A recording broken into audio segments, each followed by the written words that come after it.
ஆன்மீக நண்பர்கள் அனைவருக்கும் வணக்கம். ஓம் ஸ்ரீ மகா பெரியவா திருவடிகள் சரணம். நாம் இன்னைக்கு இந்த வீடியோவில் என்ன பார்க்க போகிறோம் அப்படின்னா, மீள முடியாத கடன் பிரச்சனையிலிருந்து மீண்டு பணம் சேர வேண்டுமா? அமாவாசை அன்னைக்கு இதை மட்டும் செய்யுங்க. என்ன செய்யணும் அப்படிங்கிறத பார்க்குறதுக்கு முன்னாடி இது வரைக்கும் நம்ம சேனலை சப்ஸ்கிரைப் பண்ணாதவங்க சப்ஸ்கிரைப் பண்ணிக்கோங்க. இந்த வீடியோ பிடிச்சிருந்துச்சுன்னா ஒரு லைக்கும் கொடுங்க. வாங்க இப்போ நம்ம வீடியோக்குள்ளே போகலாம்.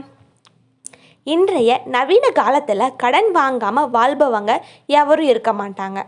நான் சிறு வயது வரைக்கும் கடன் வாங்கியதே இல்லை அப்படின்னு யாராவது கூறினா கூட நீங்கள் யாருக்காக கண்டிப்பாக வேறு வழியில் கடன் பட்டிருப்பீங்க.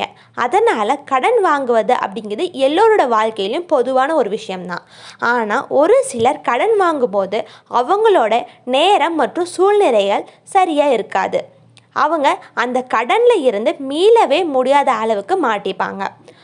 அவங்க என்னதான் அந்த கடனை அடைக்க நினைச்சாலும் பட தடங்கல்கள் வந்து கொண்டே தான் இருக்கும்.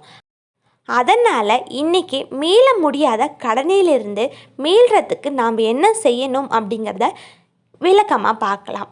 நாம் பரிகாரத்தை பார்க்கறதுக்கு முன்பாக அனைவரும் இதை நல்லா புரிஞ்சுக்கோங்க. கடன் வாங்குறதுல தவறில்லை. அப்படி நீங்கள் கடன் வாங்குறதுக்கு முன்பாக ஒரு முறை நன்றாக யோசிச்சுக்கோங்க.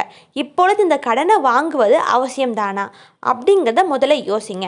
இந்த கடனை வாங்கினா அடைக்க முடியுமா அப்படிங்கிறத ரெண்டாவதாக யோசிங்க. மூன்றாவதாக நீங்கள் கடன் வாங்கி இந்த செயலை செய்து உங்களுக்கு பயன் இருக்கா அப்படின்னு யோசிங்க. ஏன் அப்படின்னா ஒரு சிலர் தேவையில்லாத ஆடம்பர செலவுக்காக கடன் வாங்கி சிக்கிக்குவாங்க. அதனால் கடன் வாங்குறதுக்கு முன்பாக இந்த 3 கேள்விகளை நீங்களே உங்களுக்குள்ள கேட்டுட்டு அதுக்கப்புறம் கடன் வாங்குங்க.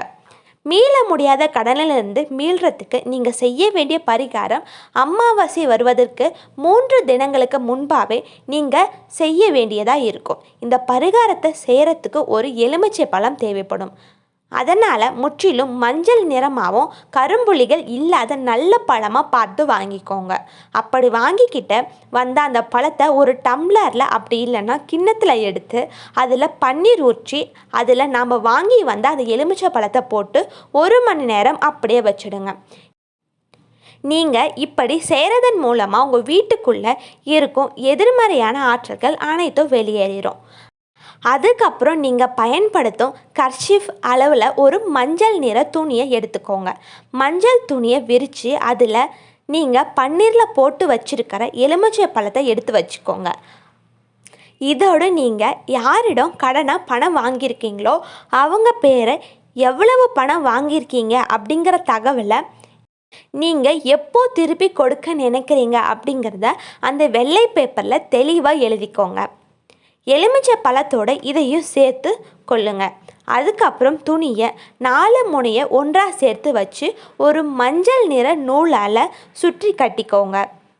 இப்படி முடிச்சு வச்ச இந்த மூட்டையை நீங்கள் இரவு உறங்குறதுக்கு முன்பாக உங்கள் தலையணை கடியில் வச்சு உறங்கி விடுங்க.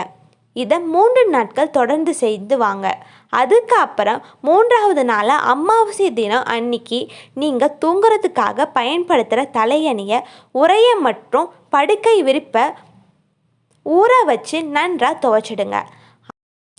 நீங்கள் தலையணை கடியில் வச்சு உறங்கிய மூட்டையை உங்கள் தலையை சுற்றி மனுஷங்களோட கால் படாத இடத்துல போட்டு விடுங்க. அப்படி இல்லைன்னா உங்கள் வீட்டுக்கு அருகில் இருக்கிற நீர்நிலையில் போட்டுருங்க.